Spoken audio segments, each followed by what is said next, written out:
Well, I'm a very visual person, which means that, like, when I see things, it's very easy for me to, like, turn them into something else. I think that's why I had a problem with my basement as a child.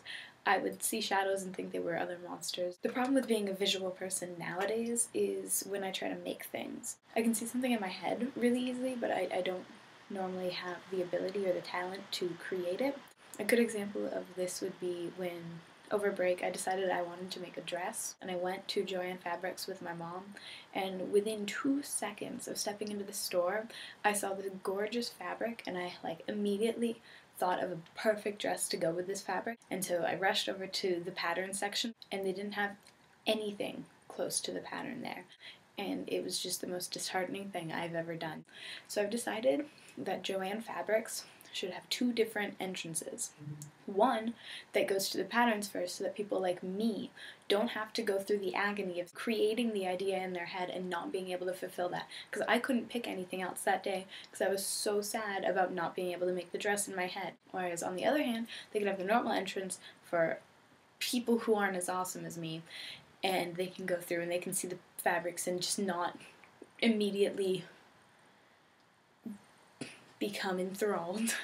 I think that's what should happen. A few days later I ended up going back and trying as hard as I could not to look at the fabric. I went straight to the patterns and picked another one, and I ended up making a dress. And the problem now is that I've got an idea in my head of shoes to go with it, and I can't find them anywhere.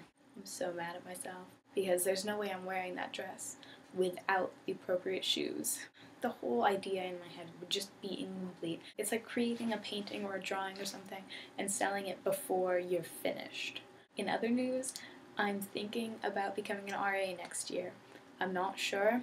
The process sounds a little scary. I have to go to a group interview session, which means like 6 of us are going to be sitting in groups, like scattered throughout a room, and the interviewers are going to be like walking around, and we are given a puzzle to solve.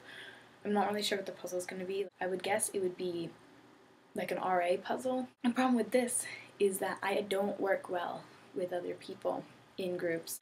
I either realize that they're above my level and I'll step back and allow them to do it, or I'm the most qualified person and I don't want the rest of them mucking it up.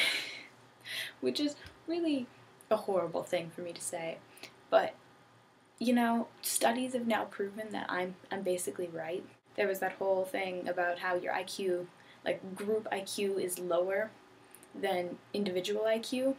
I'm not sure. I didn't actually read the article. I saw the title, but I'm guessing it means that I'm right. The next part of applying for an RA would be an individual interview, which I think I can pass pretty well. I got into almost all of the schools that I did an interview for. I got waitlisted at 1. And last but not least, I think I may be becoming a tour guide. I applied for the job last weekend. I did an interview with them on Sunday, and hopefully they're contacting me sometime within the next couple of days to tell me if I've got the job or not.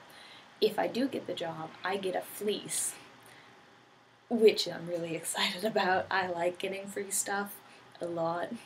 I also get to go through a whole training session with all the other tour guides to learn facts and meet everyone. So hopefully they'll be nice people.